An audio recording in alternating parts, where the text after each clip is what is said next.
किसी की चीज या अमानत हथियाने के लिए उसकी जान लेने से वो चीज कभी नहीं मिलती।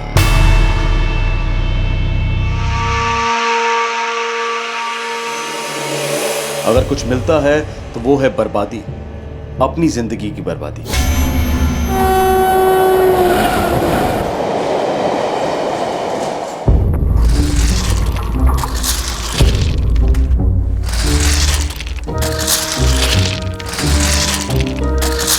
मनोज, मनोज, सुपरिटेंडेंट साहब बुलाए हैं तुम्हें अभी, तुरंत। अभी क्या हुआ? अरे हमें क्या पता भैया, बस जल्दी चल। मनोज, तुम्हें ज्वाइन किए पूरे 6 महीने हो गए। बहुत अच्छा काम करते आ रहे हो तुम। जी धन्यवाद सर। तुम्हारे काम को देखकर तुम्हें सीनियर हेल्पर बनाया जा रहा है। प्रमोशन हो रहा है तुम्हारा मनोज। बहुत बहुत धन्यवाद सर। बस ऐसे ही काम करते रहो। लेकिन ये प्रमोशन तुमसे खंडवा छुड़वा देगा। मुंबई जाना होगा, कुर्ला डिवीजन।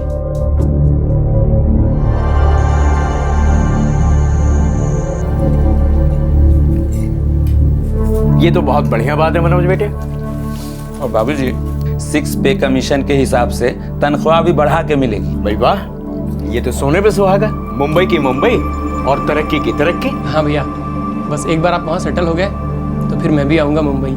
मुंबई मेरा सपना है। तेरा सपना सच होगा राकेश। बस 2-4 महीने लगेंगे सब कुछ सेट करने में। फिर तुम दोनों को बुला लूंगा मुंबई। और माँ, पैसे हर महीने में भेजता रहूंगा। वो सब तो ठीक है, पर हम नहीं चाहते कि तुम इतने बड़े शहर में अकेले जाओ। प्रमीला के घर वाले कब से शादी की तारीख के बारे में पूछ रहे हैं, उन्हें क्या जवाब दे? शादी के लिए टाइम कहाँ है माँ? 7 मिनट लगते हैं 7 फेरे लेने में, और इसके साथ 7 जन्मों का बंधन भी बन जाता है। बिल्कुल ठीक करिए तुम्हारी बात। हाँ, फौरन प्रमीला से शादी कर लो और उसके साथ जाओ ना मुंबई। अच्छा ठीक है माँ, जैसी आप लोगों की इच्छा। अच्छा प्रमिला, अपना ख्याल रखना और कुछ भी जरूरत पड़े तो हमें फोन कर देना।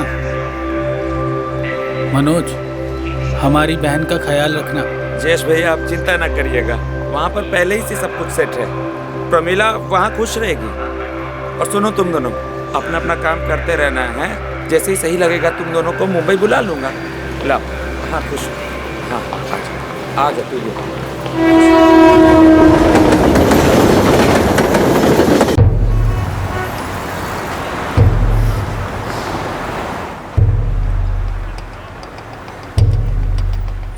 हर बड़ा शहर एक बड़ा कुआं है, जहां हर दिन बढ़ती तादाद में प्यासे पहुंच रहे हैं। ये नौजवान अपने कस्बों और गांव को पीछे छोड़कर आ रहे हैं।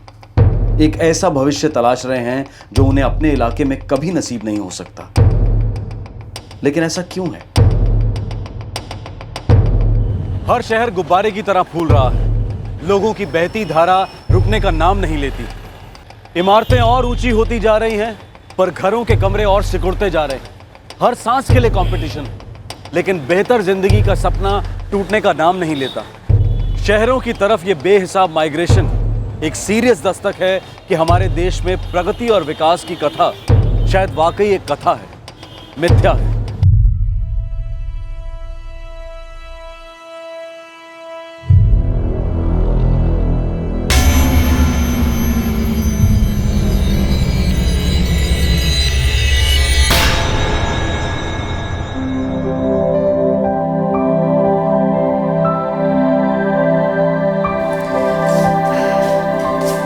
लीजिए जी, भिंडी है आपके पसंद की और साग भी है। यार ये तुम 56 भोग बनाना बंद ही कर दो। आखिरी महीना चल रहा है, बैठा करो ना आराम से। बाहर से कुछ मंगवा लिया करो अपने लिए, और मैं रेलवे कैंटीन में खा लूँ। हे भगवान, ऐसा भी कोई करता है क्या? वैसे माँ का फोन आया था, कह रही थी महू आ जाओ, डिलीवरी वही करेंगे। नहीं, फिर रेलवे में काम करने का क्या फायदा? और यहाँ का अस्पताल तुम्हारे मऊ से 100 गुना ज्यादा एडवांस्ड है, पता है? लेकिन अब मैं अपनी माँ को क्या जवाब दूंगी? मैं उनको फोन करके समझा दूंगा। मैं अपनी माँ को बुला लेता हूँ तुम्हारे देखभाल के लिए। सच कहूँ तो मुझे भी महू नहीं जाना है। आपको छोड़कर कहीं नहीं जाना है मुझे। ये भी ठीक है जी। अच्छा सुनो, राम और राकेश दोनों मुंबई आने के लिए बहुत उतावले हैं। दोनों यहीं सेट होना चाहते हैं। तो बुलवा लीजिए ना। हाँ, लेकिन सोच रहा हूँ क्वार्टर थोड़ा बड़ा मिल जाए तो। दिल में जगह हो तो कमरों में जगह बन ही जाती है। और मुझे पता नहीं है क्या कितना प्यार है आप भाइयों का आपस में। ठीक है, मैं आज ही फोन कर देता हूँ और कह देता हूँ मुंबई का 1 वे टिकट करवा लो बच्चू। हाँ भैया, हाँ हाँ हाँ, अम्मा भी साथ चलेंगी। मैं आज ही टिकट बुक करवाता हूँ। और तैयार रहना, बच्चे की जिम्मेदारी से बच नहीं पाओगे चाचू। भैया सच में बहुत मजा आएगा, सोच के ही बहुत खुशी हो रही है। ठीक है ठीक है। मुंबई। अरे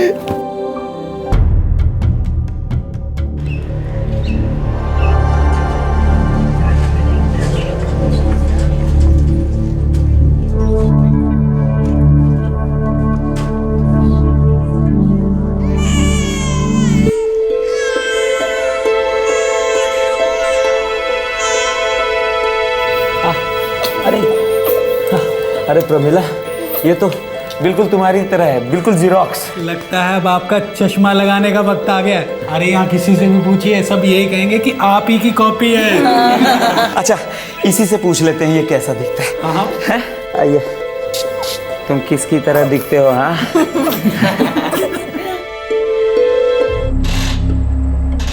राकेश, अरे इस वक्त कोई जगह खाली नहीं है। एक आध तो होगी, मैं कुछ भी काम कर लूँगा, चाहे पार्ट टाइम मजदूरी का ही हो, ये मशीन पोंछने का या यहाँ साफ सफाई का, बस काम की शुरुआत हो जाए। हो जाएगी, शुरुआत हो जाएगी। फिलहाल कोई गुंजाइश ही नहीं है। अगर कुछ होता है तो मैं तुम्हें फोन कर लूंगा।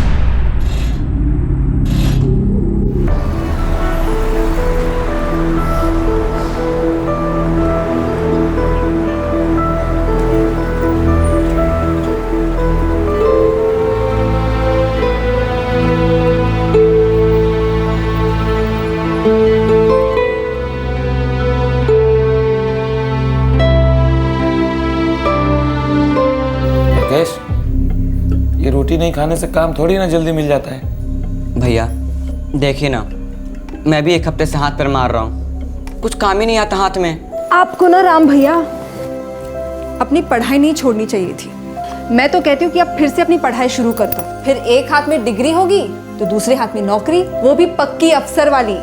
नहीं नहीं भाभी, अब मुझसे वो सब नहीं होगा। मुझे कैसे भी काम करना है, कुछ भी और कैसे भी।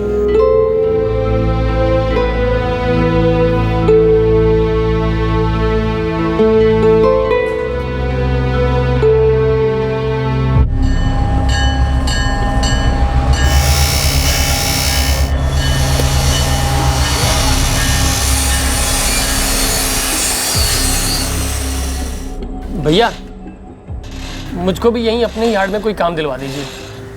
अगर दिलवा सकता था तो पहले नहीं दिलवा देता। ये सरकारी संस्था है, यहाँ पे हर नौकरी एग्जाम पास करके पाई जाती है। भैया पर बिना एग्जाम का या बिना डिग्री का भी तो काम होता है। ये सब हमाली मजदूरी करना, ये सब सामान ही यहाँ से वहाँ ले जाना। भैया मैं कुछ भी कर लूंगा, कुछ भी। यहाँ मेरी नहीं चलती।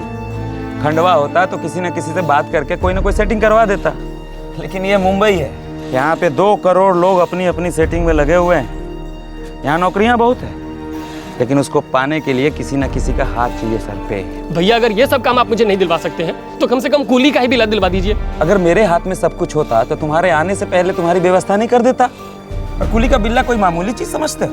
यूनियन बाजी देखोगे तो भाग खड़े हो जाओगे बच्चे। तो फिर क्या करूं मैं भैया, ऐसे ही बेकार पड़ा रहूं? सब्र करो, सही कह रहा हूँ। दिमाग गर्म रखने से होने वाला काम भी बिगड़ जाता है राकेश।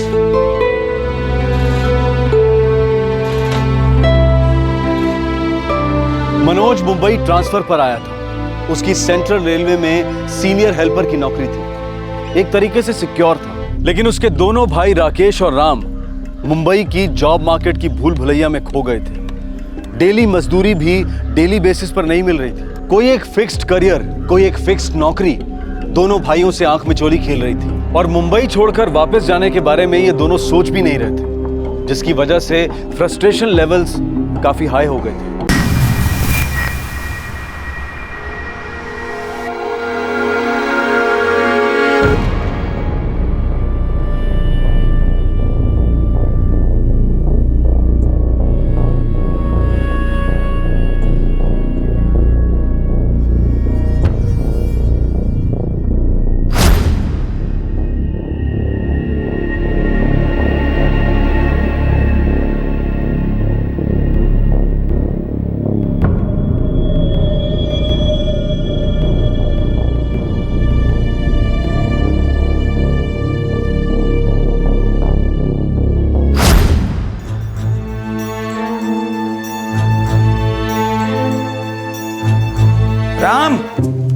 चलो मैं जा रहा हूँ, तुमको भी सायन छोड़ देता हूँ। हाँ भैया आया। सुनिए जी, ये कुछ ज़रूरी चीज़ों की लिस्ट है मुन्नी के लिए, आज आते वक्त लेते आइएगा। लेता हूँगा भाई। भैया मैं रेडी हो गया। बेस्ट ऑफ लक राम भैया। थैंक यू भाभी जी। चलिए भैया।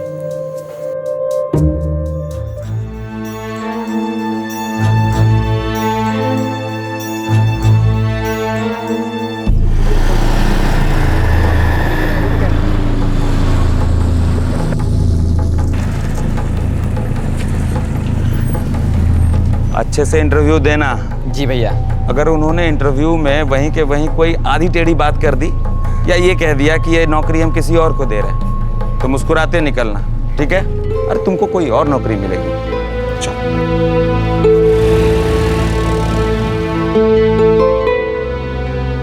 मुंबई में अपने पैर जमाने की जद्दोजहद में जुटे दो भाई राकेश और राम, और उन्हें सपोर्ट कर रहे थे पिता समान संभालने वाले बड़े भाई और मां समान प्यार करने वाली भाभी। दिन आसान नहीं थे, लेकिन धीरे धीरे सुधरने के आसार नजर आ रहे थे। तभी अचानक एक कहर टूट पड़ा। तकदीर ने एक ऐसी पलटी मारी कि जिंदगियां ही बदल गई, हमेशा के लिए।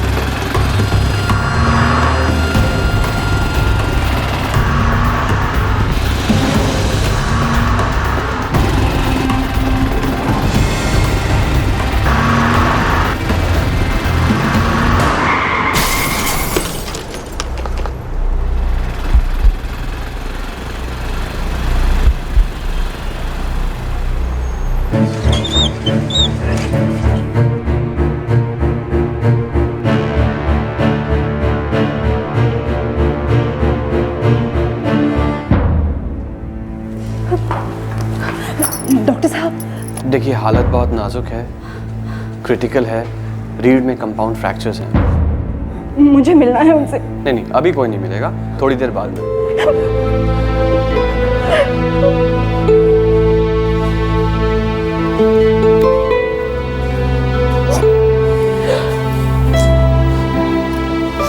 भाभी अब आप घर चले जाइए, हम लोग हैं ना यहाँ पे, हम लोग सब संभाल लेंगे। जब तक मैं उन्हें देखती नहीं, मैं यहाँ से हिलूंगी नहीं।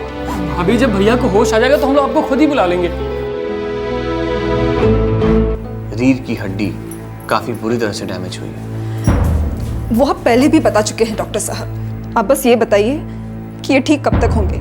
देखिए आपके पति वैसे ठीक हैं और ठीक नहीं भी हैं। मतलब? कमर के नीचे पैरालाइज्ड है। क्या? अरे वो ठीक हो सकते हैं, समय लगेगा पर वो ठीक हो सकते हैं, और शायद बहुत समय लग सकता है।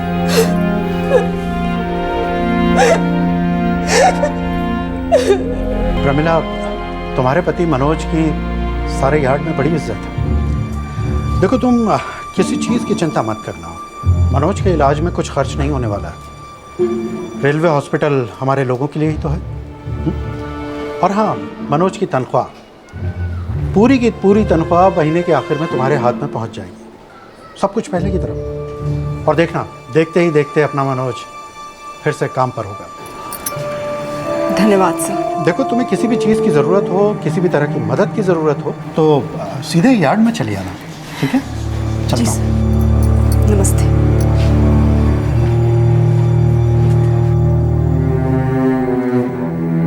भैया वो बाबूजी को घर जल्दी जाना पड़ा है, उनको खंडवा में ज़रूरी काम आ गया था। ठीक ही किया, मुन्ना को घर पे रख रखा है। शाम को आएगा आपसे मिलने।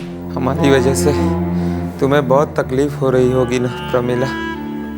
हाँ, बहुत तकलीफ हो रही है आपकी वजह से। आप भी ना कैसी कैसी बातें करते हैं। बस सिर्फ आराम करेंगे। पानी लीजिए। अगर आज मेरे पास भी काम होता तो मैं भी आपकी कुछ ना कुछ मदद कर देता। मैं तो यहाँ बोझ बन के रह गया हूँ। क्या राकेश भैया फिर से वही बात कर रहे हैं? राकेश, दोबारा ऐसी बात मत बोलना, ये बोझ वाली बात। थोड़ा बुरा वक्त आ गया है, सब ठीक हो जाएगा। एक बार हम ठीक हो जाए फिर तुम दोनों का मामला फिट कर दूंगा। जोगलेकर साहब हमारे काम से बहुत खुश है। कोई ना कोई जैक भिड़ा देंगे शायद वो। तुम दोनों टेंशन मत लेना, सब ठीक हो जाएगा, सब ठीक हो जाएगा। अरे नहीं, क्या चाहिए? ये अरे वाह,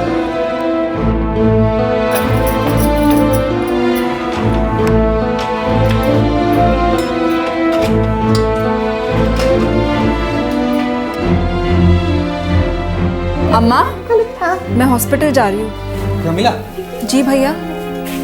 मेरी आज दोपहर की ट्रेन है। घर पर सबको मेरा प्रणाम कहना भैया। ठीक है, मना मत करना, रख ले, काम आएंगे। चलती हूँ।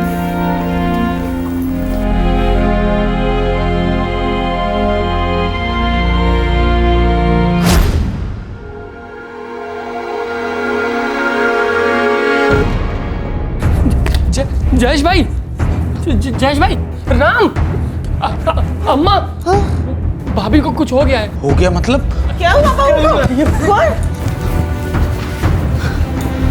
प्रमिला, प्रमिला, मुझे क्यों घूर रहे हैं? क्या हुआ राकेश, सच बताओ। अरे क्या हुआ का क्या मतलब? मैं टॉयलेट से बाहर आया तो देखा भाभी ऐसे पड़ी हुई थी, फिर जाके मैं आप सबको बाहर लेके आया।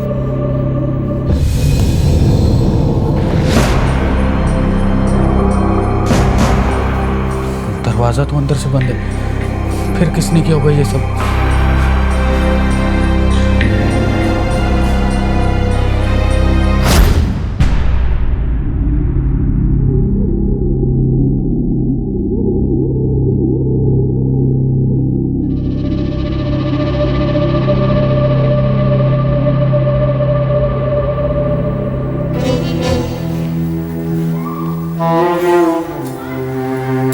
प्रमिला, 4 महीने हो गए, हालत में रत्ती भर भी सुधार नहीं है। कभी कभी सोचता हूँ उस दिन मैं बच क्यों गया, मर जाता तो अच्छा था। भगवान के लिए ऐसा मत बोलिए। डॉक्टर ने कहा है कि थोड़ा सा टाइम लगता है, लेकिन आप फिर से पहले जैसे हो जाएंगे।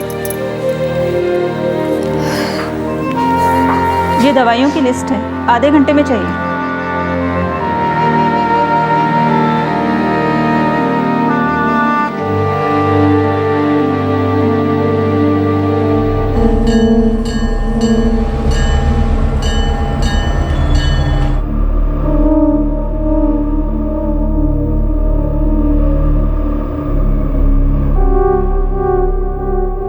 आप अंदर जा सकती हैं। प्रमिला, मौजूदा हालात में हम तुम्हारे पति के लिए जो भी कर सकते हैं वो सब कर रहे हैं। इनकी एक तनख्वाह से गुजारा नहीं हो रहा है। घर में छोटा बच्चा है, इनके 2 भाई हैं, माँ है, और ऊपर से नर्स ने दवाइयों की इतनी लंबी लिस्ट दे दी है। मैं हॉस्पिटल में बात करके दवाइयाँ मुफ्त करवाने की कोशिश करता हूँ। Thank you sir. वैसे प्रमिला, पैसों की तंगी है तो एक और तरीका है, अगर इंटरेस्टेड हो तो बताओ। क्या करना होगा सर?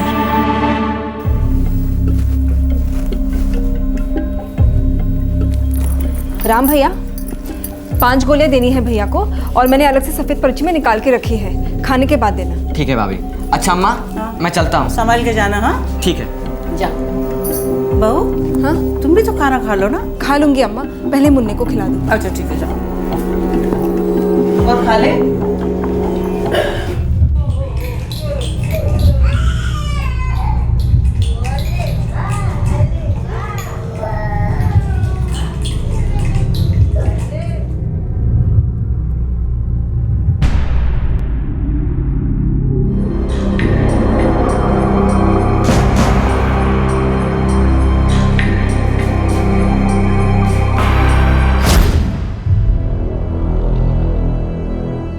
हो सकता है भाभी को रात में कुछ हुआ होगा, कुछ मेंटल शॉक वॉक, और इसलिए उन्होंने आत्महत्या कर लिया होगा। मेरी बहन आत्महत्या कभी नहीं कर सकती। अरे उसके लिए कोई कारण तो होना चाहिए। हमारी बहन का मर्डर हुआ है। अरे क्या बकवास कर रहे हैं आप? बकवास क्या है और हकीकत क्या है ये तो अब पुलिस ही बताएगी।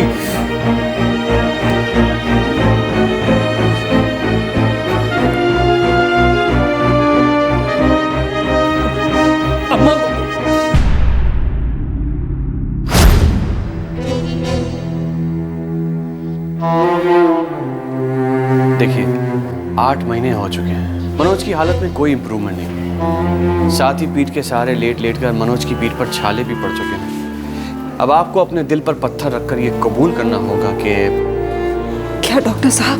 मनोज अब ऐसा ही रहेगा और उसके ये पीठ के छाले उसे बहुत तकलीफ देने वाले हैं।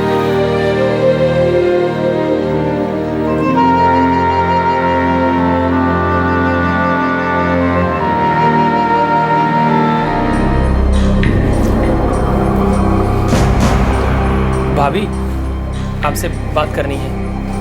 क्या?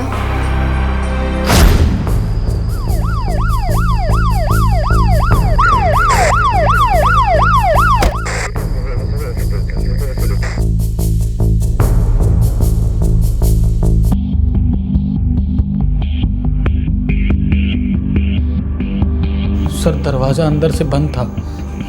सर जब मैं टॉयलेट से बाहर निकला तो मैंने देखा भाभी यहाँ अजीब ढंग से पड़ी हुई थी। उसके बाद मैंने पास जाके देखा तो मुझे लगा कुछ गड़बड़ है। उसके बाद मैंने सबको जगा दिया और यहाँ लेके आया। सर एक मिनट सर, गड़बड़ तो हुई है, बॉडी को पोस्टमार्टम के लिए भेज दो। आप सबको अभी के अभी पुलिस स्टेशन में हाजिर होना होगा।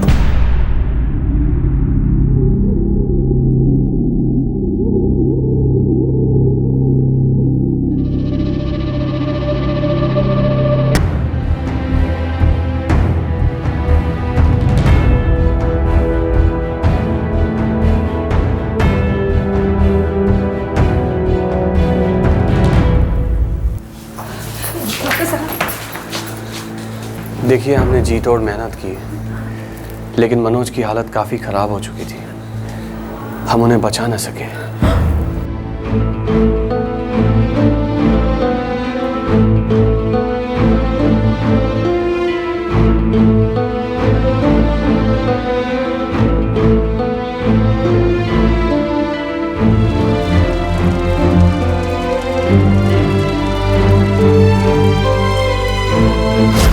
ये आदमी झूठ बोल रहा है सर। मुझे तो शक है कि इस आदमी ने ही मेरी बहन का मर्डर किया है। सर ये बकवास कर रहे हैं, पागल हो गए हैं सर ये। सर ये नहीं चाहता था कि मेरी बहन यहाँ रहे, ये चाहता था कि मेरी बहन यहाँ से कहीं दूर चली जाए।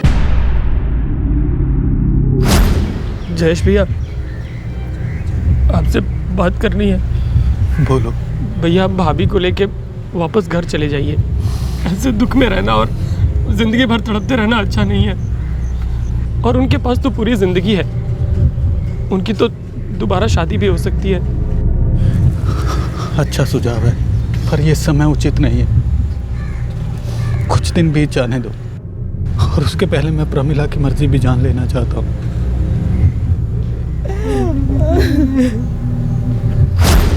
सर मैं भाभी का भला चाहता था।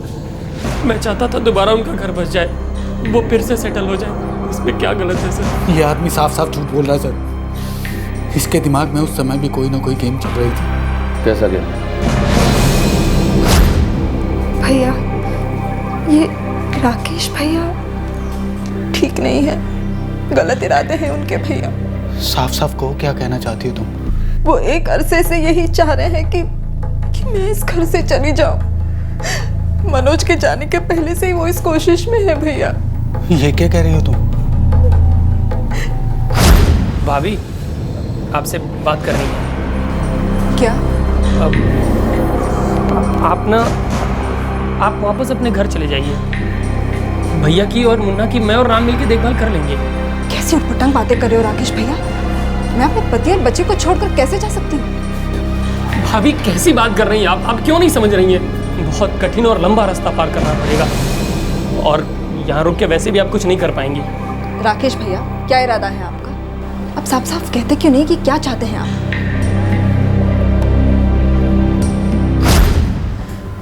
मुझे उनका ये बर्ताव बहुत अजीब सा लगा भैया। मेरी समझ में नहीं आ रहा था कि वो मेरे साथ ऐसा क्यों पेश आ रहे थे। पर आज जब हम मनोज का अंतिम संस्कार करके घर लौटे, तब सब कुछ साफ साफ नजर आ गया भैया। मैं जान गई कि आखिर वो मुझसे चाहते क्या है। क्या चाहते हैं ये? भाभी, कम से कम अब तो अपने घर वापस चले जाइए। अब चाहते क्या है राकेश भैया? भाभी, अगर आप घर वापस लौट गई हम दोनों भाइयों में से किसी एक को मनोज भैया की नौकरी मिल जाएगी। इससे पूरे परिवार का भला होगा, भाभी आपका भी भला होगा। बस मुझे मनोज भैया की नौकरी चाहिए, आप समझ जाइए।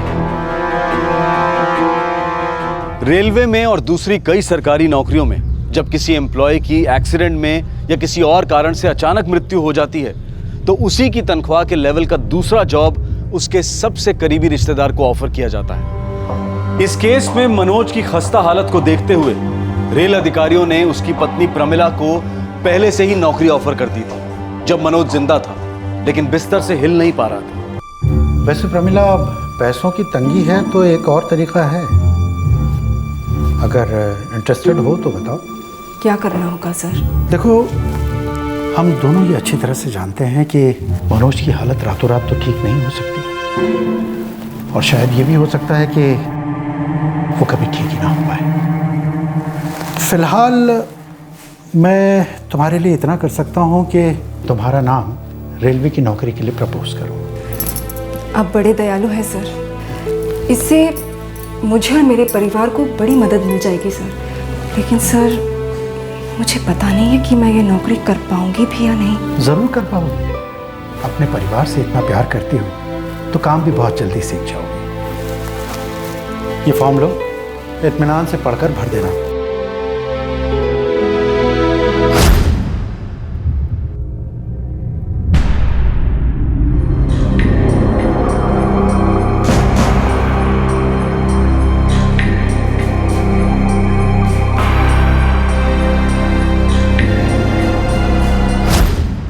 स्वार्थी पत्थर दिल आदमी है वो।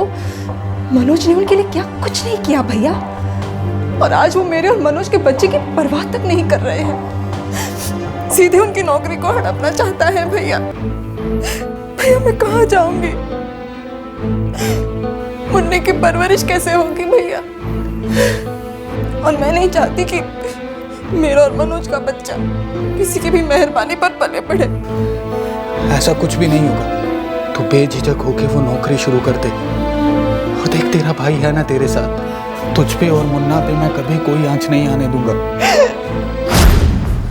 अपने भाई की नौकरी पाने के लिए इसने मेरी बहन का मर्डर कर दिया। वो नौकरी तो उसे पहले ही मिल चुकी थी, और ये सब इससे बर्दाश्त नहीं हुआ सर। इसके मन में लालच आ गया सर, और अब ये बार बार यही बात साबित करने पे तुला हुआ है कि मेरी बहन ने सुसाइड किया था। ये तो सर, ये आदमी क्रिमिनल है। सर, जयेश भाई बकवास कर रहे हैं, न सबूत न कुछ। मैं अपनी भाभी की हत्या क्यों करूंगा सर? एक मामूली नौकरी के लिए मैं अपनी जिंदगी क्यों बर्बाद करूंगा? आप खुद सोचिए सर, घर अंदर से बंद था जिसमें मेरे पकड़े जाने की पूरी संभावना थी, और सर ऐसी स्थिति में मैं ये कांड करूंगा? आप समझ रहे हैं ना सर?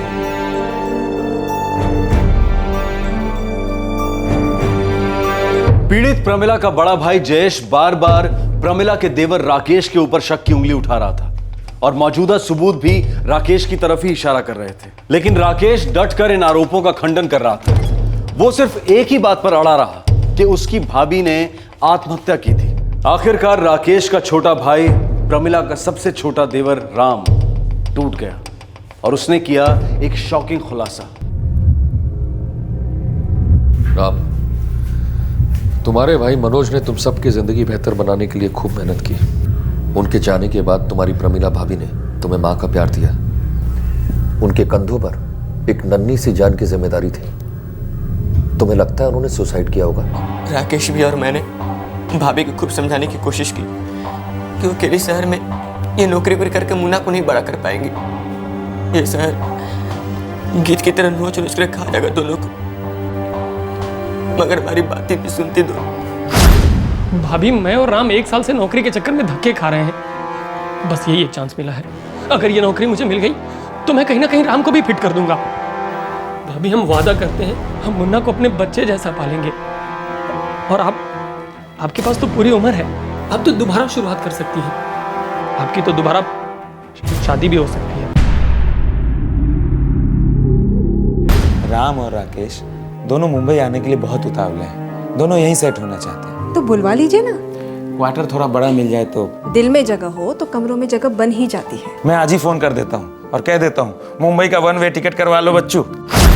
आपके भैया आपकी हमेशा फिक्र करते, बहुत चाहते थे आप लोगों को, और आज जब उनकी अस्थियां ठंडी तक नहीं हुई है,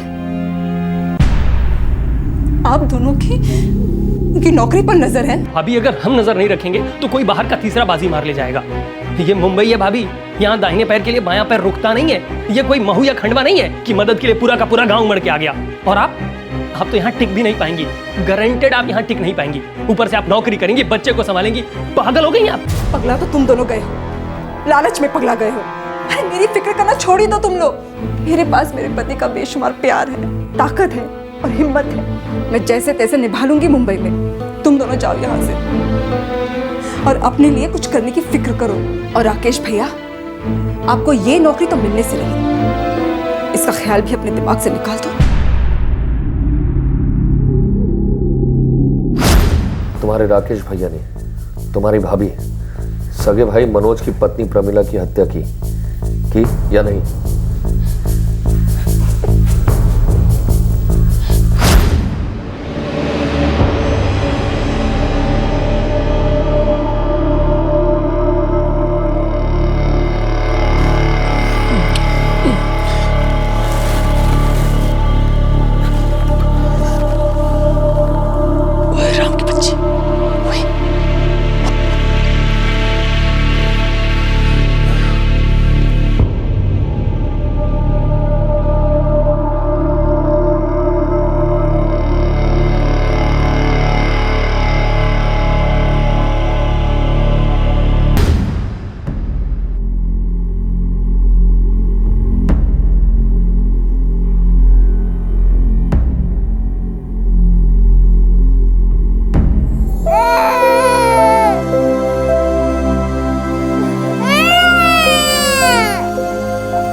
मैं मुन्ना को लेके जा रहा हूँ, अब ये मेरी जिम्मेदारी है।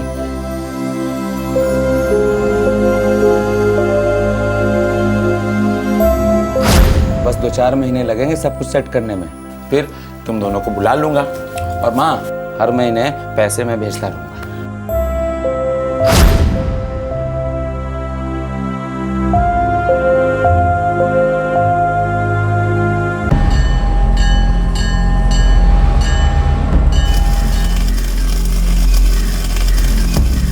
मनोज की नौकरी अब किसी तीसरे को दे दी गई है जिसका मनोज से कोई रिश्ता नहीं है। राकेश पर आईपीसी की धारा 302 के तहत हत्या के चार्जेस लगाए गए हैं। मुंबई के कुर्ला सेशन कोर्ट ने राकेश को उम्र कैद की सजा सुनाई है। राकेश ने मुंबई हाई कोर्ट में इस फैसले को चैलेंज किया है और राम, चूंकि हत्या के वक्त नाबालिग था, इसलिए उसे करेक्शन होम में भेज दिया गया है। बड़े शहरों में टिके रहने के कुछ गुरु मंत्र हैं और सबसे जरूरी है प्रैक्टिकल बनो।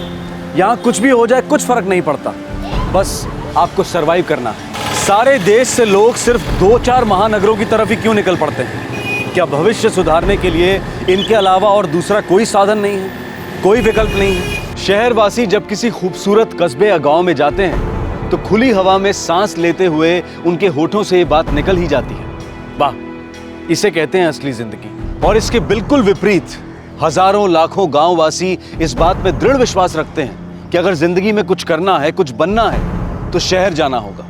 शहर मानो जन्नत है। यह उदाहरण मशहूर अंग्रेजी कहावत को सिद्ध करता है, the grass is greener on the other side. क्या यह शहर और गांव के बीच की दरार एक दस्तक है कि हमारे विकास की कहानी एक तरफा है? व्यक्तिगत विकास के लिए अनुकूल अधिकतम सुविधाएं शहरों को ही दी जाती हैं, लेकिन इसके बावजूद हमारे शहरों की क्वालिटी ऑफ लाइफ काफी खस्ता है। दूसरी तरफ ग्रामीण क्षेत्रों को अलॉट किए गए विकास के बड़े बड़े प्रोजेक्ट्स स्कैम और घोटालों के शिकंजे से कभी निकल ही नहीं पाते। एक तरफ जहां प्रशासन इन स्कैम से हुए नुकसानों पर पर्दा डालकर अपनी कुर्सी बचाए रखता है, वहीं दूसरी तरफ आम आदमी, वो चाहे शहरी हो या ग्रामीण, जंगल राज में हाथ पैर मारता है, जहां सिर्फ एक ही नारा गूंजता है, जिसकी लाठी उसकी भैंस। मीडिया के पैनल पर घंटों डिस्कशन हो सकते हैं कि समाज में हो रहे जुर्म पर टीवी प्रोग्राम्स का गहरा असर है, वगैरह वगैरह। पर सच्चाई यह है कि बढ़ते जुर्म का मुख्य आरोपी है अमीरी और गरीबी के बीच बढ़ती खाई। कुछ लोग इस खाई से रेंगते हुए निकलकर नौकरी पाने में, जिंदगी बनाने में या बेसिक लेवल पर सरवाइव करने में जुर्म का दामन थाम लेते हैं। लेकिन हमें उन्हें मुजरिम के साथ साथ एक पीड़ित के नजरिए से भी देखना चाहिए। देखते हैं हमारे आज के एपिसोड की दूसरी कहानी।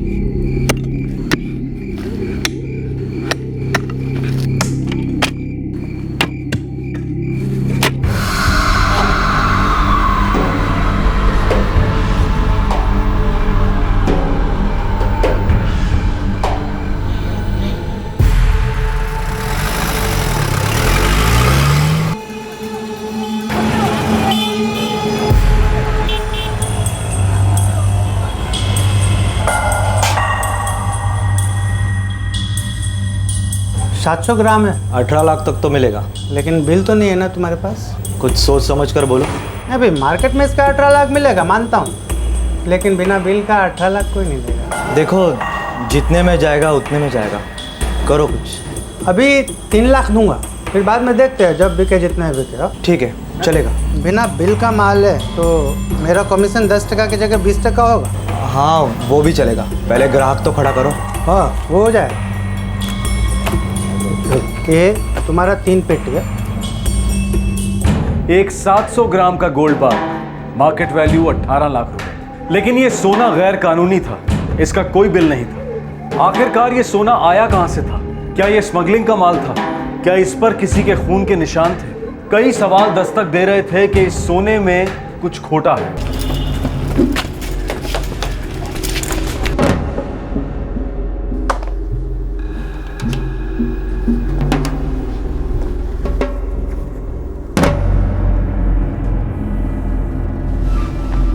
अम्मा मैं जाके आता हूँ। तू अचानक कहाँ चल दिया? वो फैक्ट्री में थोड़ा काम याद आ गया, जल्दी लौटूंगा।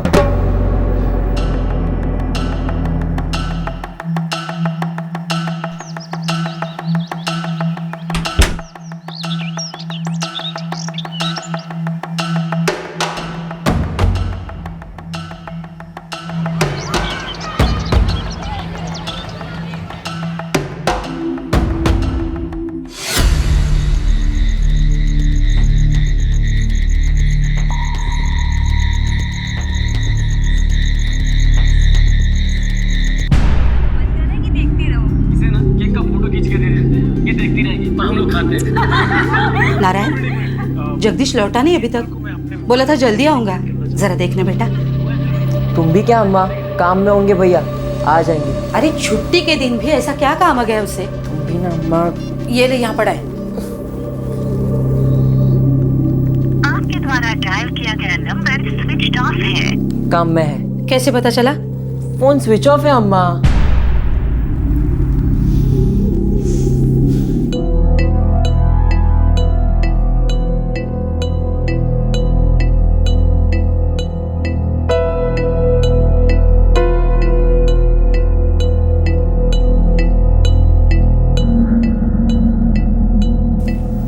इतनी देर तो उसे काम वाले दिन भी नहीं हुई।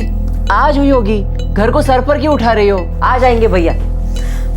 तू जरा देख तो, या मैं उसकी फैक्ट्री पे जाऊं? तुम्ही डायल केलेला नंबर स्विच ऑफ आहे। अभी भी फोन स्विच ऑफ है। तो उसके सेठ को फोन लगा। अरे पागल हो गई हो क्या? सूरज सेठ जी को इतनी रात गए डिस्टर्ब कैसे कर सकता हूँ? उन्होंने ही किसी काम से रोक कर रखा होगा ना उसे। जगदीश ने बोला था मैं जल्दी आऊंगा। तू लगा उनको फोन। नंबर नहीं है मेरे पास।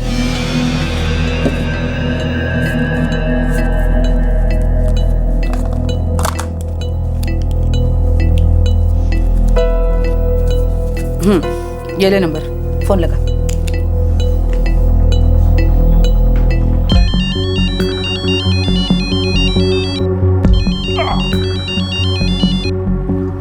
हेलो। नमस्ते सर, मैं जगदीश का छोटा भाई नारायण बोल रहा हूँ। हाँ बोलो बोलो नारायण, कैसे हो? सब ठीक है? हाँ सर, बस वो जगदीश भैया बोले फैक्ट्री में कुछ काम था, अभी तक लौटे नहीं। आज दोपहर में ही गए थे। अरे भाई आज कैसे हो सकता है? आज तो रविवार है, फैक्ट्री बंद है। लेकिन भैया तो बोले थे फैक्ट्री में काम था।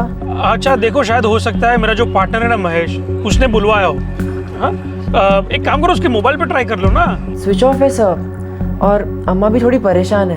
अरे नारायण, अरे बच्चा थोड़ी ना है वो, है आ जाएगा, यहीं कहीं होगा। ठीक है, टेंशन मत लो। ठीक है सर। हाँ चल, कमाल है। अरे भाई जगदीश अपना है बैठा होगा अपने दोस्तों के साथ दारू पीने, तो घर पे झूठ बोल के गया कि मैं फैक्ट्री जा रहा हूँ। ये लोग ना कभी सुधरेंगे नहीं।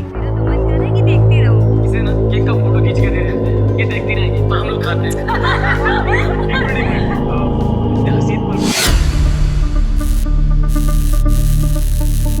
नहीं यार, ये क्या तरीका है यार, मतलब कोई बात हो गई तब से खड़े हैं यहाँ पे, इतना टाइम हो गया यार, 9 बजने वाला है, अभी तक जगदीश भाई नहीं आए। अजीब बात है। अरे शनिवार को उन्होंने खुद कहा था कि सोमवार को सुबह 8:30 बजे सारे वर्कर चाहिए, और आज खुद ही बोले। तो एक काम कर, फोन लगा ना उनको। हाँ फोन करता हूँ यार, 8:30 बजे बोल रहा हूँ। आपके द्वारा डायल किया गया नंबर तो स्विच ऑफ आ रहा है उनका। तो एक काम कर, सेठ को फोन लगा और बता दे हम सारे वर्कर 8:30 बजे यहाँ आ चुके हैं और अभी तक जगदीश भाई नहीं आए, ठीक है? और आज तो यार 10-10 सेट तैयार करने, क्या होगा उसका? पूछ ले, पहले बात कर ले। हेलो सेठ, मैं दिनेश कारीगर बोल रहा हूँ। हाँ बोलो दिनेश। सेठ, अभी तक जगदीश भाई नहीं आए, यहाँ ताला लगा हुआ है, आज तो बहुत काम है सेठ। यार इसको हो क्या गया है? अच्छा ठीक है, तो एक काम करो, तुम वहाँ रुको, मैं 10 मिनट में पहुँच रहा हूँ। ठीक है सेठ। आपके द्वारा डायल किया गया नंबर स्विच ऑफ है।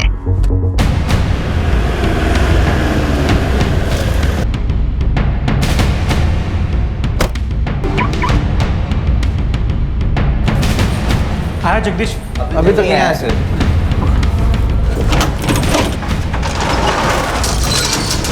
फटाफट काम शुरू कर दो सब लोग।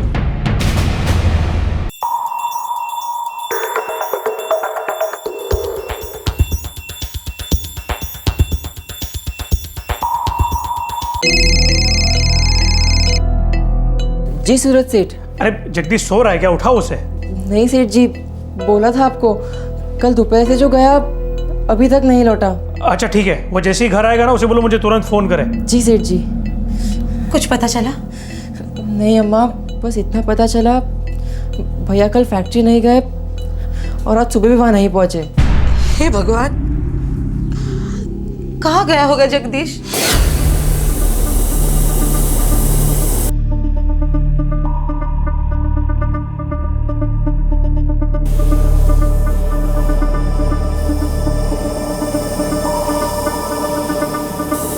आपके द्वारा डायल किया गया नंबर स्विच ऑफ है।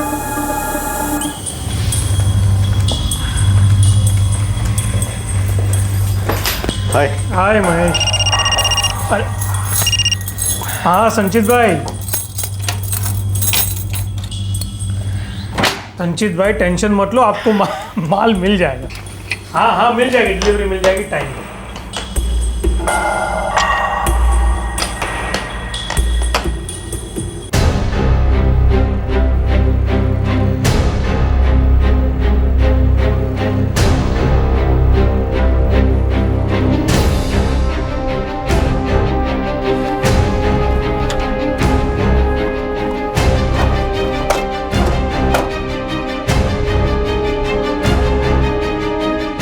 तीन दो 5, ये तो सिर्फ 5 ही है। हाँ, एक 700 ग्राम का पूरा बार गायब है। तूने देखा ना अंदर ठीक से? हाँ अच्छी तरह देख लिया। जगदीश का उसको बुलाओ। वो आज सुबह से काम पे नहीं। जगदीश भैया बोले फैक्ट्री में कुछ काम था, अभी तक लौटे नहीं, आज दोपहर में ही गए थे। अरे भाई आज कैसे हो सकता है? आज तो रविवार है, फैक्ट्री बंद है। लेकिन भैया तो बोले थे फैक्ट्री में काम था। लफड़ा है यार। क्या लफड़ा सूरज? जगदीश कल दोपहर से गायब है। ये क्या कह रहे हो तुम? 5 अगस्त 2012 की दोपहर को मुंबई के दहीसर वेस्ट इलाके से सोने का एक कारीगर जगदीश रावत गायब हो गया। इतवार का दिन था, ज्वेलरी यूनिट बंद थी। सोमवार 6 अगस्त 2012 की सुबह उस यूनिट के 2 पार्टनर्स सूरज खीमजी और महेश खंडेलवाल ने पाया कि उनके लॉकर से एक 700 ग्राम का गोल्ड बार मिसिंग है। गोल्ड बार और जगदीश, क्या इन दोनों के गायब होने के पीछे कोई कनेक्शन था? सर, इस जगदीश रावत का मोबाइल तो अभी भी स्विच ऑफ ही दिखा रहा है। इस जगदीश की लॉकर तक एंट्री थी। जी वो काफी भरोसे वाला है। पिछले 4 साल से मेरे साथ काम कर रहा है सर, कभी इधर का उधर नहीं। और इतना भरोसा था सर कि हम दोनों के अलावा एक वही है जो मेरे लॉकर को छू सकता है। देखिए सर, 6 महीने पहले जब मैंने और सूरज ने पार्टनरशिप शुरू की थी तब सिर्फ जगदीश के साथ ही शुरू की थी। आपने बताया था जगदीश ने आपको बताया था कि किसी काम से वो फैक्ट्री जा रहा है? हाँ ऐसा ही कहा था जगदीश ने। अम्मा मैं जाके आता हूँ। तू अचानक कहाँ चल दिया? वो फैक्ट्री में थोड़ा काम याद आ गया, जल्दी लौटूंगा। सर ये कैसे पॉसिबल है? रविवार को हमारे वहाँ ज़्यादातर छुट्टी होती है। कभी कोई इमरजेंसी डिलीवरी हो या कोई बड़ा ऑर्डर हो तो ही हम रविवार को यूनिट खुला रखते हैं, बाकी तो छुट्टी होती है सर। तो रविवार को कोई इमरजेंसी डिलीवरी थी? सोमवार की थी सर, लेकिन जगदीश ने सामने से कहा था कि सेठ रविवार को कारीगर मत बुलाओ, सोमवार शाम तक हम सारा ऑर्डर कंप्लीट कर देंगे। ऐसा सामने से कहा था जगदीश ने आपसे? बिल्कुल सर, उसने कहा था कि सोमवार को सुबह 8:30 बजे मैं सारे कारीगरों को बुला के शाम तक ऑर्डर कंप्लीट कर दूंगा। सेठ, कल रविवार है तो बंदी रखते ना, ओवरटाइम क्यों चढ़ा रहे हैं? अरे मुझे शौक थोड़ी ना है जगदीश, है सोमवार को शाम को डिलीवरी देनी है, इतना काम है, इतने कम टाइम में कैसे होगा? मैं हूं ना, मैंने सबसे बात कर रखी है। देखिए सोमवार को सुबह 8:30 बजे सब लोग आ जाएंगे, धनाधन काम शुरू कर देंगे, शाम को 4 बजे के पहले काम खत्म। पक्का ना? नहीं, वो महेश ने जुबान दी है क्लाइंट को कि सोमवार शाम को 10 सेट आपके हाथ में होंगे। मैं कह रहा हूँ ना, सब हो जाएगा। सर जगदीश बहुत जिम्मेदारी के साथ अपना काम करता था, ज्वेलरी कटिंग, सेट डिज़ाइन करना वगैरह सब कुछ बहुत अच्छी तरह करता था। हम बहुत भरोसा करते हैं सर उस पर। 700 ग्राम सोना गायब होने के बाद भी आप भरोसा करते हैं उस पर? साहब मेरा बेटा वैसा नहीं है, हम कारीगर जात के लोग हैं साहब, चोर नहीं है। और सूरज सेठ के साथ तो 4 साल से काम किया, पूछो उनसे कभी एक पैसा भी खाया है उसने? तो फिर गायब क्यों है मैडम? फोन भी स्विच ऑफ है उसका, और वैसे भी 700 ग्राम सोना बहुत होता है, अच्छे अच्छे लोग उसके बोझ के नीचे दब सकते हैं और दबते भी है। मुझे आपके बाकी कारीगरों से बात करनी होगी, क्या पता और कितने लोग शामिल हैं इसमें।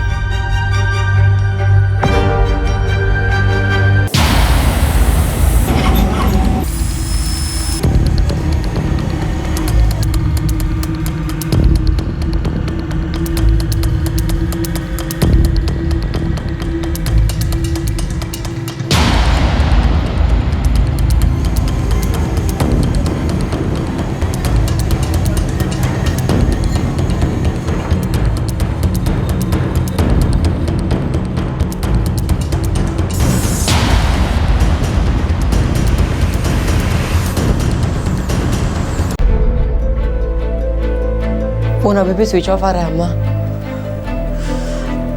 जगदीश के साथ कुछ हुआ है, तेरा भाई कभी चोरी नहीं कर सकता, कभी नहीं कर सकता। देखिए मैंने आपके बाकी के वर्कर्स से भी बात की है, सब सीधे लगते हैं। अगर चोरी हुई है तो सिर्फ ये अकेले जगदीश का काम है। ये सब देख के वही लग रहा है, लेकिन मुझे ना थोड़ा डाउट आ रहा है। नहीं मतलब पिछले 4 सालों से मैं उसे जानता हूँ, बहुत करीब से। अगर पैसों की जरूरत होती तो वो मुझसे मांग लेता सामने से, और मैं कभी मना भी नहीं करता। जगदीश जैसा विश्वासु आदमी मेरे लॉकर से सोना चुराएगा, ये बात कुछ हजम नहीं हो रही है। हो ना हो इंस्पेक्टर साहब, कुछ और बात है। 700 ग्राम है, 18 लाख तक तो मिलेगा, लेकिन बिल तो नहीं है ना तुम्हारे पास? देखिए सूरज सेठ, चोरी तो हुई है, 18 लाख का सोना आपके लॉकर से चुराया गया है। अब 2 पार्टनर्स के सिवा सिर्फ एक आदमी उसे छू सकता था, और वो आदमी छूमंतर है।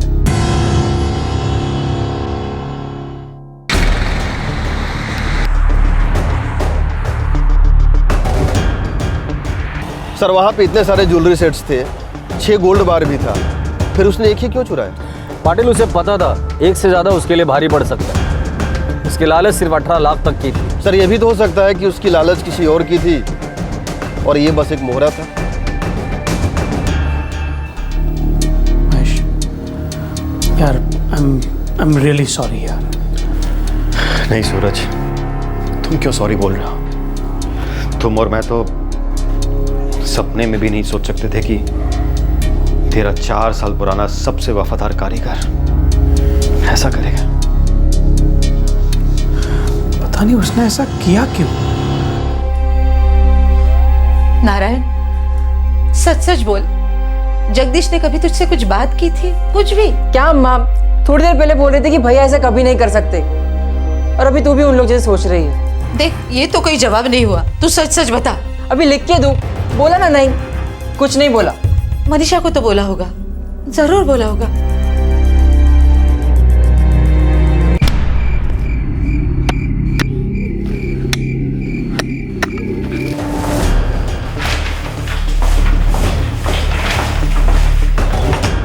सर फरवरी 2012 से पहले तक ये सूरज खिमजी और महेश खंडेलवाल अपने अपने ज्वेलरी यूनिट्स अलग अलग चला रहे थे।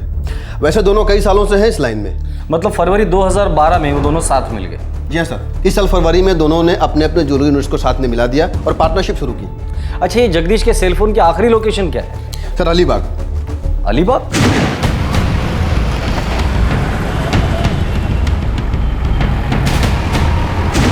5 अगस्त को रात 9:30 बजे उसका सेलफोन अलीबाग में स्विच ऑफ हुआ और तब से वैसा ही है। सर 44466277788 ये अलीबाग का नंबर है और इसी नंबर पे जगदीश के सेल से लास्ट कॉल किया गया था। किसका नंबर है?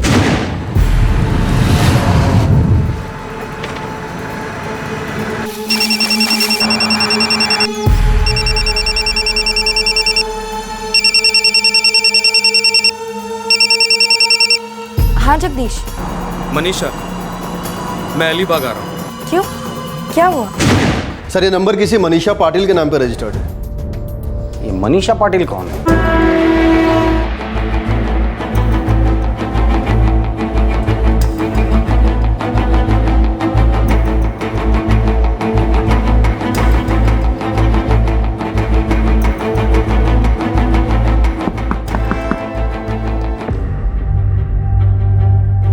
मनीषा पाटिल कौन है? वो जगदीश की मंगेतर है। अलीबाग में रहती है, कुरुल गांव। जगदीश की आखिरी बात उसी से हुई थी। लेकिन जगदीश भाई तो उनसे मिले ही नहीं। मेरी बात हुई मनीषा भाभी से।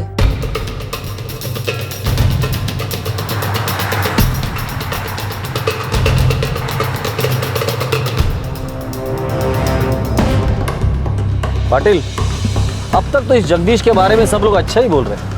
पिछले 4 साल से सूरज खिमजी के यहाँ पूरी ईमानदारी से अपनी जिम्मेदारी निभा रहा था, पर अचानक ये चोरी करने की बुद्धि उसे आई तो आई कहाँ से?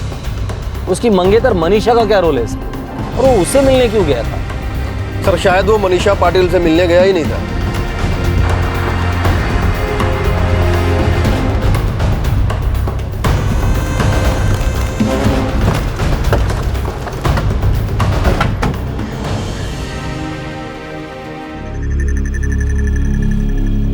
तुम कह रही हो कि जगदीश तुम्हें मिलने आया ही नहीं था? जी सर, वो मुझसे मिलने नहीं आया था। तो फिर मनीषा और कितने रिश्तेदार और दोस्त है उसके कुरुल गांव अलीबाग में जिनसे वो मिलने आया था, और क्यों आया था? मनीषा, मैं अलीबाग आ रहा हूँ। क्यों, क्या हुआ? डील फाइनल कर रहा हूँ। अरे ऐसे कैसे? पैसे कहाँ हैं? मेरी जेब में। क्या? गोल्ड बार के बारे में कुछ बताया उसे? क्या गोल्ड बार? डील की बात कर रहा था वो। कौन सी डील? मनीषा, कौन सी डील फाइनल होने जा रही थी? सर मुझे नहीं पता, आप किशोर दत्ता से पूछिए। किशोर दत्ता? अब ये किशोर दत्ता कौन है?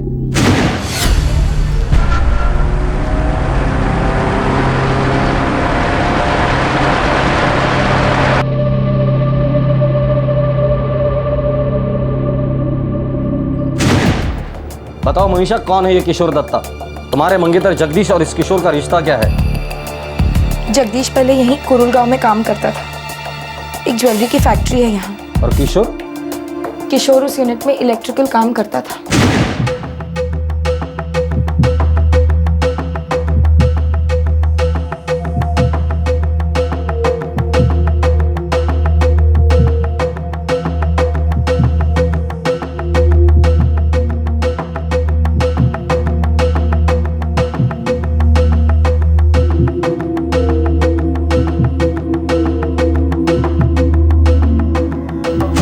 जगदीश और मैं भी वहीं मिले थे, फिर हमारी सगाई हुई। मैं किशोर को तब से जानती हूँ। जगदीश सोना लेकर किशोर के पास आ रहा था, उसे बेचने के लिए? मुझे कुछ नहीं पता सर, मैं सिर्फ इतना जानती हूँ कि जगदीश और किशोर बहुत अच्छे दोस्त हैं और कोई डील करने वाले थे। इससे ज़्यादा मैं कुछ नहीं जानती। सर इस किशोर के पास हमारे सारे सवालों के जवाब मिलेंगे। जगदीश कहाँ है, सोना कहाँ है, सब कुछ। पता नहीं पाटिल, पर यह मामला मुझे कुछ ज़्यादा ही गहरा मालूम पड़ता है। 700 ग्राम सोना बहुत होता है, और इतना सोना चुराने के पीछे बहुत बड़ी वजह होगी। क्या होगी? चलो।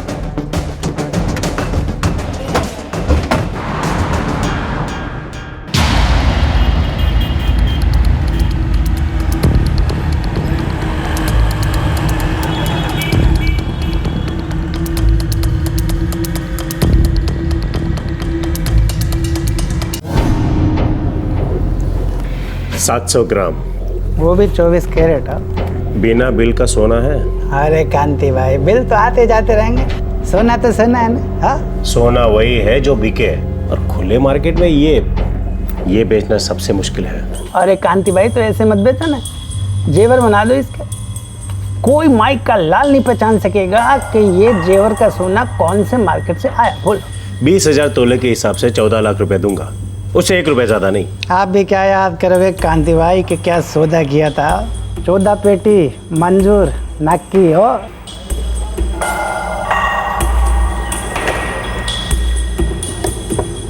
ये 700 ग्राम का गोल्ड बार दहीसर से मुंबई, मुंबई से अलीबाग और फिर से मुंबई के सोने के मार्केट में सफर करता रहा, सौदे होते रहे। लेकिन इन कैरेट्स, तोलों और पेटियों के बीच में जगदीश रावत कहां था? और उस इलेक्ट्रीशियन किशोर दत्ता का सोने के कारीगर जगदीश रावत के साथ क्या रिश्ता था? क्या सिर्फ दोस्ती थी?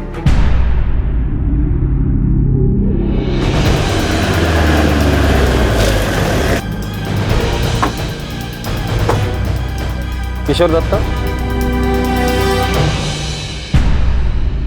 सिर्फ दोस्ती है साहब, बाकी काम वाम उसका वो जाने। मेरा दूर दूर तक कोई लेना देना नहीं है सोने वोने के साथ। 5 अगस्त को जगदीश तुम्हें मिलने आ रहा था। ये 5 अगस्त को? नहीं साहब, मैं नहीं मिला था जगदीश से।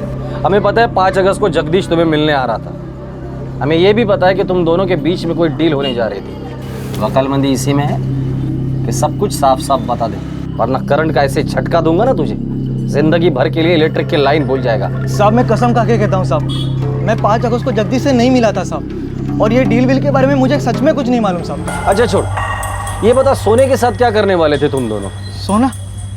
नहीं नहीं साहब, मुझे ये सोने वोने के बारे में कुछ नहीं मालूम साहब, कसम से।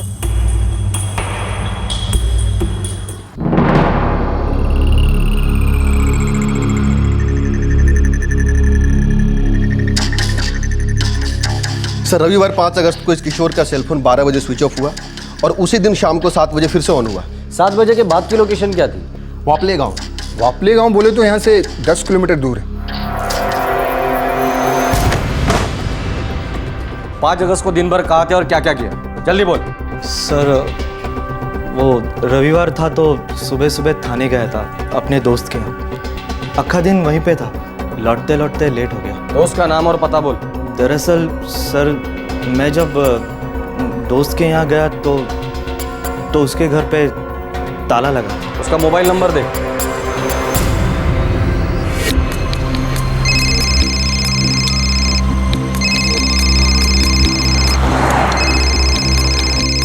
हेलो, आप कौन? पुलिस। क्या हुआ साहब? कुरुल गांव का किशोर दत्ता बोल रहा है कि रविवार 5 अगस्त को जब वो तुम्हारे घर पे गया था, वहाँ ताला लगा हुआ था। सही है? ताला था? लेकिन मैं तो घर पर ही था, मेरी दुकान तो घर को लगकर ही है, मेरी फैमिली पूरा दिन घर पर थी। ये किशोर ऐसा क्यों बोल रहा है? सब ठीक तो है ना साहब? ठीक नहीं है, अभी ठीक कर देंगे। पूरा दिन दुकान दुकान दुकान, रविवार हो या त्योहार, ये अपनी दुकान कभी नहीं छोड़ते। 5 अगस्त को किशोर थाने गया था? मुझे नहीं पता, घर से निकले थे दुकान के लिए, बाकी मुझे कुछ नहीं मालूम।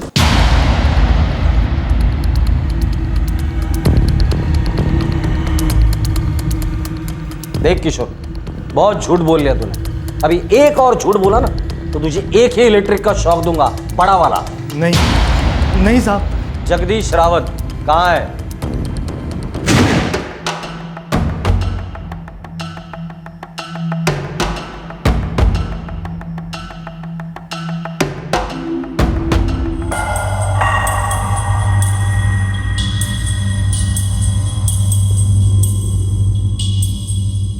खरा है ना? 24 कैरेट, एकदम प्योर। तू बोल रहा था ना 9 लाख की गारंटी चाहिए, ये उससे भी ज्यादा कर। यार जगदीश, अब हम जो करने निकले ना वो करके दिखाएंगे। किस चीज की गारंटी थी? क्या करने वाले थे तुम दोनों? वो हम क्या? जगदीश अपनी मंगेतर मनीषा से मिलने आया था। किशोर, कैसे शुरू करेंगे? अरे वापले गांव में एक बियर बार है, उसका मालिक वो बार बेचना चाहता है, मैं जानता है उसको। अरे लेकिन अगर वो बेचना चाहता है इसका मतलब उसका धंधा मंदा है, इसलिए तो बेच रहा है वो। अरे नहीं नहीं, सॉलिड चलता है, बैठने की जगह नहीं होती उस बार में। लेकिन उसका मालिक है ना, वो वापले गाँव छोड़ के जा रहा है, इसलिए वो बेचना चाहता है। लेकिन अपने आइडिया चलेगा? चलेगा? अरे दौड़ेगा, मैं तो बोलता हूँ उड़ेगा। अरे महीने के 60-70 हज़ार तो बैठे बैठे कमाएंगे। आधे तुझे आधे माजे, 35 तेरा 35 मेरा, और सीजन में डबल धंधा। लेकिन बार खरीदने लल्लू चीज थोड़ी ना है, सॉलिड पैसे चाहिए और उसके लिए। देख मेरे पास 2-4 पेटी है, तेरे पास भी तो कुछ होगा ना? यार मेरे पास नहीं है इतने पैसे, कुछ बचता ही नहीं है यार। क्या बात कर रहा है यार, खुद सोने में खेलता है और कंगालों की बात करता है। अरे वो तो सेठ लोगों का सोना है। तो तू भी थोड़ा सोना उठा ना, तू भी सेठ बन जाएगा। मजाक में भी ऐसी बात मत कर, अपनी सेठ क्या चोरी करूंगा मैं? अबे चोरी की बात कौन कर रहा है? सिर्फ गारंटी चाहिए अपने धंधे के लिए। मतलब क्या है तेरा? देख तू चुपचाप थोड़ा सोना उठा ले, उसे हम गिरवी रखेंगे, उससे जो पैसा आएगा ना उससे अपना धंधा शुरू होगा। एक बार अपना धंधा चलने लगेगा ना, फिर वो सोना वापस रिटर्न तेरे सेठ के तिजोरी के अंदर। आता मला सांग, इसमें चोरी किधर हुई? हाँ बोल ना। देख जगदीश, तू इतना सोच रहा है मतलब तुझे मेरी बात में दम लग रहा है। नहीं नहीं, मैं ऐसे नहीं कर सकता। तेरे को इधर ही रहने का है क्या? तुझे मनीषा को अच्छी लाइफ देनी है ना? अरे अपना बार ऐसा नोट छापेगा कि उससे खरीदे हुए सोने से तो उसे ला देगा, वो भी तेरे हाथ के बने जेवर से। लेकिन यार तू लेकिन का नाम मत ले यार, ये लेकिन में ना कोई दम नहीं है। देख मैं जो बोल रहा हूँ ना, मेरी बात मान ले मेरे भाई। चुटकी भर सोना उठा रहा है तू वहां से, अब 4 साल की वफादारी के बाद तेरा हक बनता है उस पर कि लॉकर की चाबी तेरे हाथ में, सेठ लोगों का भरोसा तेरे मुट्ठी में। ज़्यादा सोच मत, थोड़ा माल उठा, फिर अपनी लाइफ बनेगी मालामाल। मांगता है तो सूद समेत वापस लौटा दे सोना।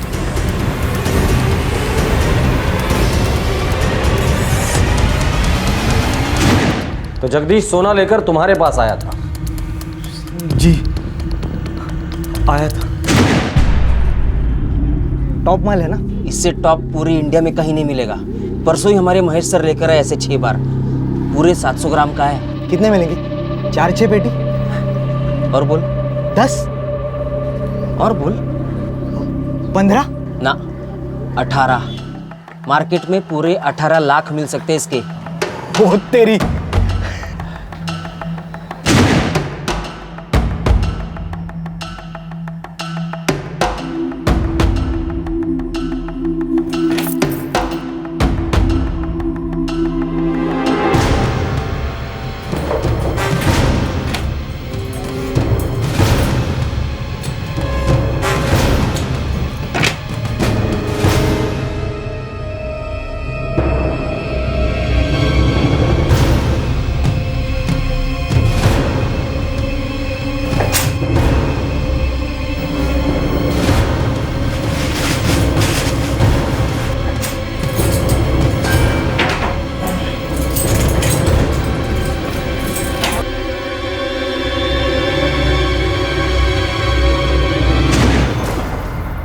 जगदीश रावत कहाँ है?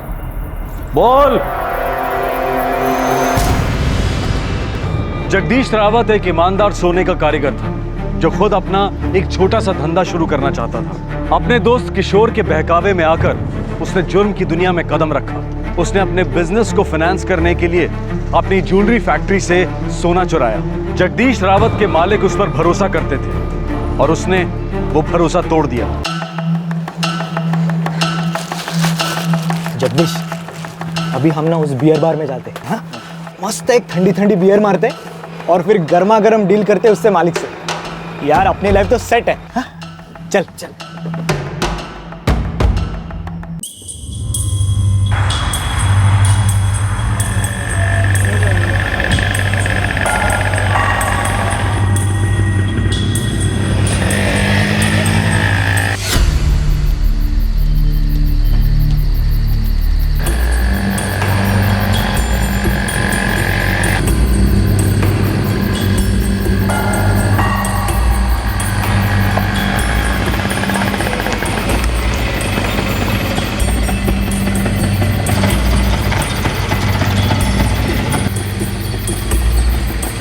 कैसा है? एकदम मजे।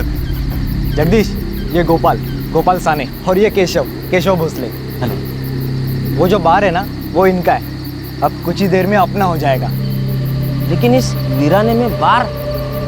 अबे तू देखेगा ना तो वही चक्कर आके गिर जाएगा। सॉलिड ढासू बार है। तू चल ना, चल।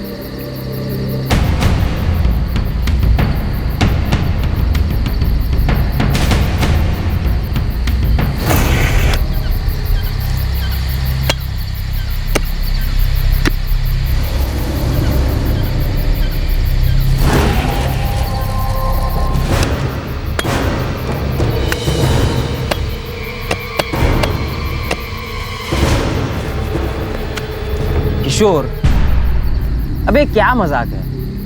यहाँ कहाँ है बार? ये तो जंगल है। अरे जगदीश, थोड़ा सब्र कर यार। आगे देख, थोड़ी देर में इसी जंगल में मंगल होगा। चल।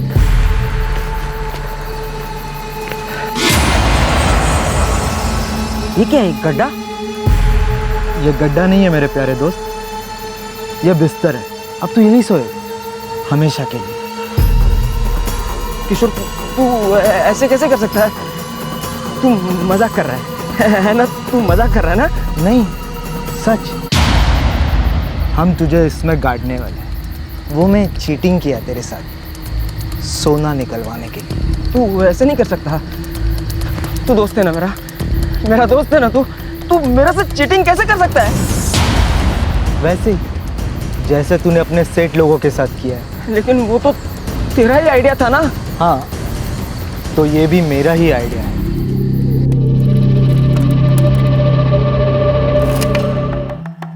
सोना कहाँ है? बेच दिया। किसको? 700 ग्राम है। 18 लाख तक तो मिलेगा इसका। लेकिन बिना बिल का 18 लाख कोई नहीं देगा।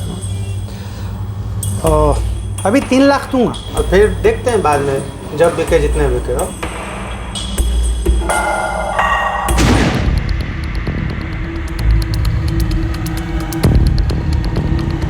साहब, धंधे की कसम खा के कहता हूँ, मुझे पता नहीं था कि वो सोना पाने के लिए किशोर ने मर्डर किया था। बिना बिल का सोना था प्रदीप सेठ, वो भी पूरे 700 ग्राम, एक सिंगल गोल्ड बार।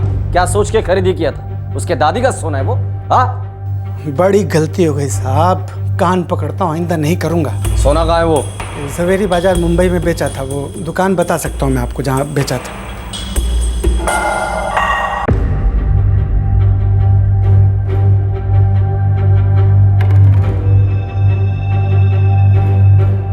चुराया हुआ सोना हम लोगों ने जवेरी बाजार से रिकवर कर लिया है। Thank God. तो अब ये कि आपको अलीबाग सेशन कोर्ट में उसकी वापसी के लिए एक एप्लीकेशन फाइल करनी पड़ेगी, क्योंकि ये केस वहां दर्ज हुआ है। आप टेंशन मत लीजिए, आपको सोना वापस मिल जाएगा। जितना टेंशन सोना खोने का था, उससे कहीं ज्यादा टेंशन भरोसा खोने का है सर। हम व्यापारियों की वही पूंजी होती है, और एक बार वो पूंजी लुट जाए तो दुनिया की कोई भी कानूनी कोर्ट वो वापस नहीं कर सकती। कितना अच्छा कारीगर है, कितना भरोसेमंद। पता नहीं उसने ऐसा किया क्यों सर। जगदीश, तुम्हें लगता है ऐसा करना सही है? मैं इतना ज्यादा नहीं सोच रहा। देखो, किशोर मेरा बहुत पुराना दोस्त है, हमारा बिजनेस अच्छा ही होगा। तुम अपने सेठ के यहाँ से चोरी करने के बारे में सोच भी कैसे सकते हो जगदीश? चोरी नहीं कर रहा मैं, बस उनका थोड़ा सा सोना इस्तेमाल कर रहा हूँ अपने बिजनेस के लिए। बस जैसे ही हमारा बिजनेस चल पड़ेगा, वैसे उनका सोना उनको वापस लौटा दूंगा मैं। किसी को कुछ पता नहीं चलेगा। और वैसे भी हमारे पास दूसरा कोई चारा नहीं है। समझ रही हो ना तुम?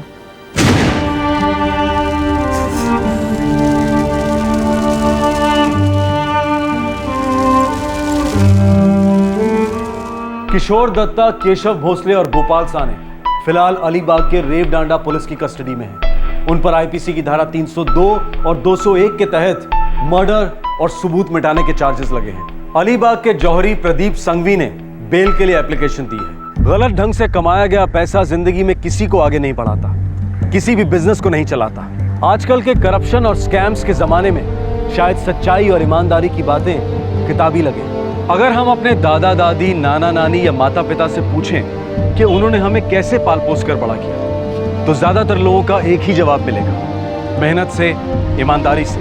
आम आदमी अपने चारों तरफ भ्रष्टाचार की जहरीली चकाचौंध से घिरा है। लेकिन उसके लिए समझदारी इसी में है कि वो अपनी आंखों पर पट्टी बांधकर ईमानदारी और मेहनत से जिंदगी बसर करे। आम आदमी के लिए तरक्की करना कभी आसान नहीं रहा और आगे भी नहीं होगा, क्योंकि उसके पास हर समस्या का आसान हल नहीं है, जैसे कि भ्रष्ट इंसान के पास होता है, जिसे फर्क नहीं पड़ता कि पैसा कहां से आया है। आम आदमी के लिए बिजनेस लोन मिलना पहाड़ चढ़ने से कठिन होगा, और अपने बिजनेस को ईमानदारी से चलाना उससे भी बड़ा पहाड़ होगा। और फिर बड़ी बड़ी कॉर्पोरेट कंपनीज के बेशर्मी से भरे लालच के साए में आम आदमी के छोटे छोटे बिजनेसेस चींटियों की तरह कुचल दिए जाएंगे। लेकिन सलाम है उस आम आदमी को जो फिर से खड़ा होने की कोशिश करेगा, लेकिन बेईमानी की बैसाखी कबूल नहीं करेगा। ऐसे मेहनती और सोने के बने आम लोग, मैंगो पीपल, एक देश को खास बनाते हैं, महान बनाते हैं। एक विवाद अक्सर उठता है कि अगर बड़े बड़े लोग बड़ी बड़ी चोरियां कर रहे हैं तो मैं अगर थोड़ी सी सेल्फ हेल्प कर लूं